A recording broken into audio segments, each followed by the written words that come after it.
I think a lot of us are really confused about what we need to surrender in our lives. We don't need to surrender the desires God has put in our heart if God put them there. What we need to surrender in this season of our life is the way we thought it was supposed to go.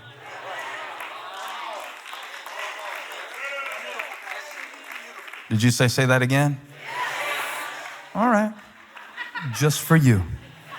Let go of how you thought it was supposed to go. And while you're at it, let go of when you thought it was supposed to get there. Because the issue isn't will God, it's when God. It's not will God, it's when God.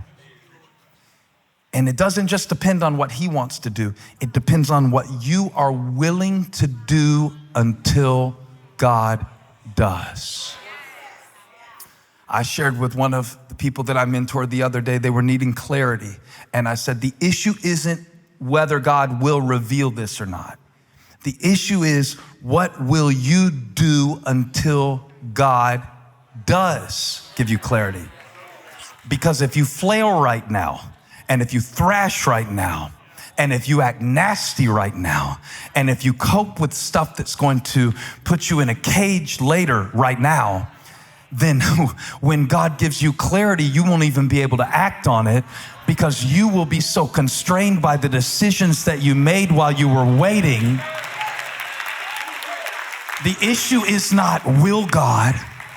The issue is not his sovereignty. It's you're supposed to. Let me ask you a question. When it flows, are you going to be where you're supposed to be? In the valley, digging ditches, in the valley, transporting. You know, that's a lot of times what parenting is. It's just taking your kids back and forth and back and forth and back and forth. And in certain seasons, they won't talk to you. How was your day? Fine. If you get a fine out of them, that's a grade A response. That is a premium response in this season I'm talking about. And then they're going to be in your room at 12:30 in the morning. Now they want to talk. You're asleep. And part of being a parent is being able to flow with all of that because, you know, if you pick them up and drop them off enough, eventually they open up enough and you get to have the conversation. But if you don't show up when they say nothing, when they open up, you won't be there. Everything is like that. Everything is like that.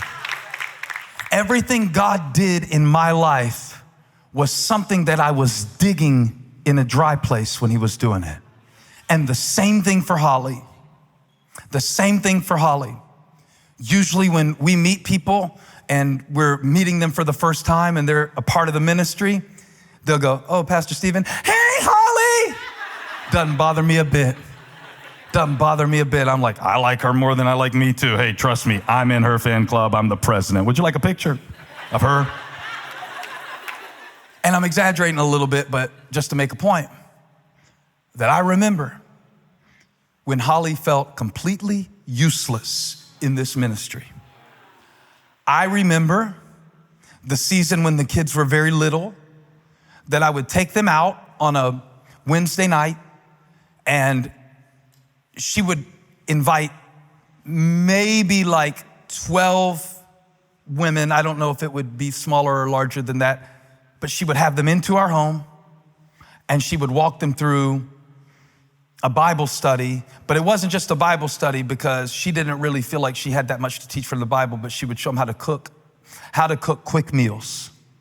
Because she would say, when you have little kids, you have to cook quick meals. So I'm gonna show you quick meals, stuff you can do real easy, stuff that doesn't take much brain power, stuff that'll take your husband's waist size from a 32 to a 38. That class should have been called Project 38.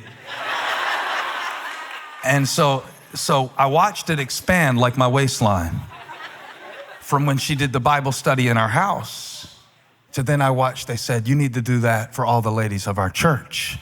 And she made a little study called Mrs. Better Half.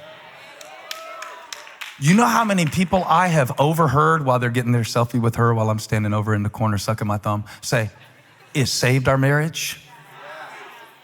But it means more to me because I saw where it started real slow. And I saw that it was out of her personal dryness of where she could have felt sorry for herself. What do I do? What's my job? What's my value? Where's my Grammy? Where's my Oscar for Best Supporting Role? I watched what she did, and I watched how she did it at such a level, it was almost like a decimal. Like you got the number, then the decimal. It's almost like I watched what was behind the decimal move, and I watched God add zeros to it, where it was 10 women, and then it was 100 women, and then it was 1,000 women. I feel God enlarging somebody's vision right now. Not your waistline, your vision, your vision, your vision, your vision, your vision. Come on, can you see it by the Spirit? Because you won't see wind and you won't see rain. And nobody came to her with a publishing advance and said, "Would you make a study about wifedom?" She never got the wifedom publishing advance. But when the pandemic hit and everybody was trapped in their homes, hating each other a little bit, on each other's nerves, we were taking a walk, and I said, "You know what you've got? Better half. I want you to release better half into the world right now so we can help families get through this challenging time." And she did that. And she did that. And it wasn't 10 anymore. It wasn't even 100. It wasn't 1,000. It wasn't just our church. It was all over the world. I watched as women all over the world were gathered saying, "Can we drink some of that water that you started digging for a decade ago?" That's why God did it, because you dug it. You dug it. God did it. You dug it. God did it. This is going to be your testimony, so practice. I dug it. God did it. I dug it. God did it. Too heavy, flow with me. You dug it. God did it. You dug it. God did it. You dug it. God did it. That's what you're going to be telling people a little bit from now. I had a secret track. After 300 songs, I had a secret prayer life. I had a secret reading plan. I had a secret ambition, but I surrendered it to Him, and I gave up on what others were going to think, and I got serious about service. I dug it. God did it. I'm getting happy now. I dug it. God did it. We're going to be looking back on something not many days from now, child, talking about, I dug it. God did it. Now let's get into this a little bit. Say, when I dig it, God can fill it. Not when I feel it. When I dig it. When I don't feel it. God will fill it. And this, my friend, is the word of the Lord.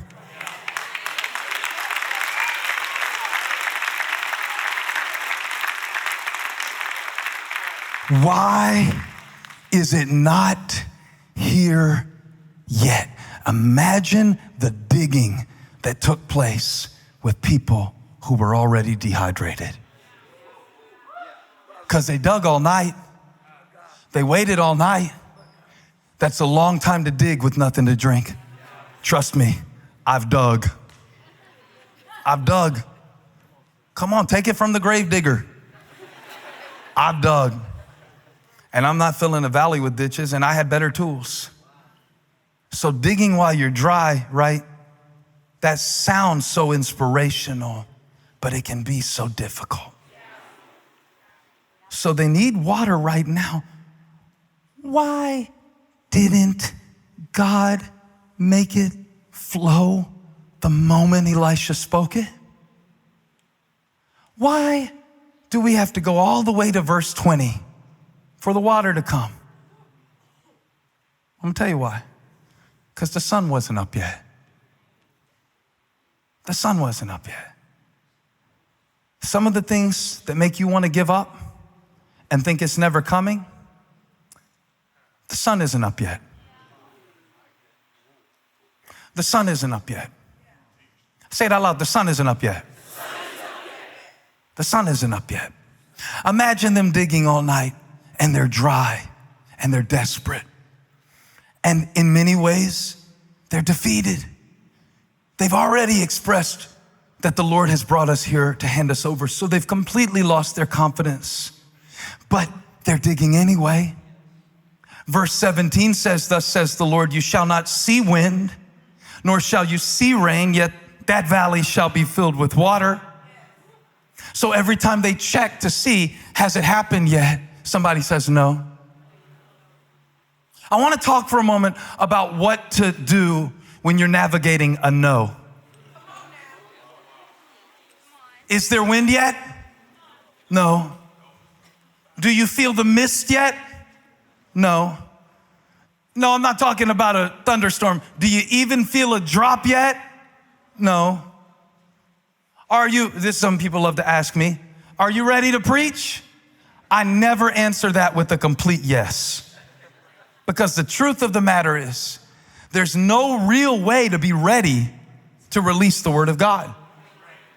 It flows when it's supposed to. God gives me what I need as I preach it. So shall it be in your life. I want you to receive this. I want you to receive this. I don't know if you're getting it.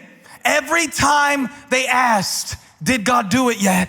While they're digging, it was a no. And sometimes when you get enough no's, you make no your emotional home. No wind, no rain, nobody to talk to about this. No one that you really trust. No end in sight to this battle. No good news lately. I can make it really good. No deposits in the account, no matter how many times a day you check it. You ever just check wondering if something happened overnight? Like maybe, I don't know, God is big. Maybe the bank made an error. Maybe Y2K will be 23 years late and it'll just all get wiped out. Let me just check this one more time. Nope. I see you refreshing your phone. No. Maybe they text. No. Well, maybe no. And the way you negotiate that no, which is a type of valley of its own, isn't it? Is so important. Do you make that no your home? Or do you dig through it to find what God will do? If you don't let the no that life has told you become the final word over your life. In verse 20, we get a very different word. And what we've basically done is we've gone from no wind. Everybody say no wind. No wind. Say it out loud, say no wind. No wind. Put it in the chat, say no wind. No wind. The refreshing that you wanted didn't come. The momentum that you wanted didn't come. How many can relate to this? Just put a raised hand up in the room or in the chat. I don't care how you do it, but put it up. Say, yeah, no wind. I don't feel it right now. No rain. That's the resource that they need. So sometimes it's going to come in this way. You are not going to get the feeling that you want, the resource that you want, and it's going to be a no. Now, the way that you negotiate this no has everything connected to what is next. It does not just depend on what God can do. It depends on what you will do until God does. That's what it depends on right now. What will you do until God does? And I've got another confession of faith that God gave me, and it might be for somebody that I may have doubts and I may have disappointments and I may have a lot of no's. There may be 300 of them. There may be 300 more. There may be rejections in my futures and failures in my future. I'm sure that there are. If I keep living, there will be. There may be people who don't like me. There may be people who turn on me. There may be dryness in my future, and I don't know exactly how God is going to do this. But I'll tell you what I have decided in my spirit, that I'll be digging until God does it. That's all I can control. That's all I can do. I can't make it rain. I can't make people change their minds. I certainly can't control things that are beyond the sphere of the domain that God has given me. I can't make that person love me. I can't make that person like me. I can't make this situation change. I can't make them see my value. But I know one thing, I'll be digging until God does. Hey, thanks for stopping by my YouTube channel. I hope you were blessed today. If you were, share this with somebody. Like and subscribe and leave me a comment. Let me know where you're watching from, what we can pray for you about. Hope to see you back here again really soon.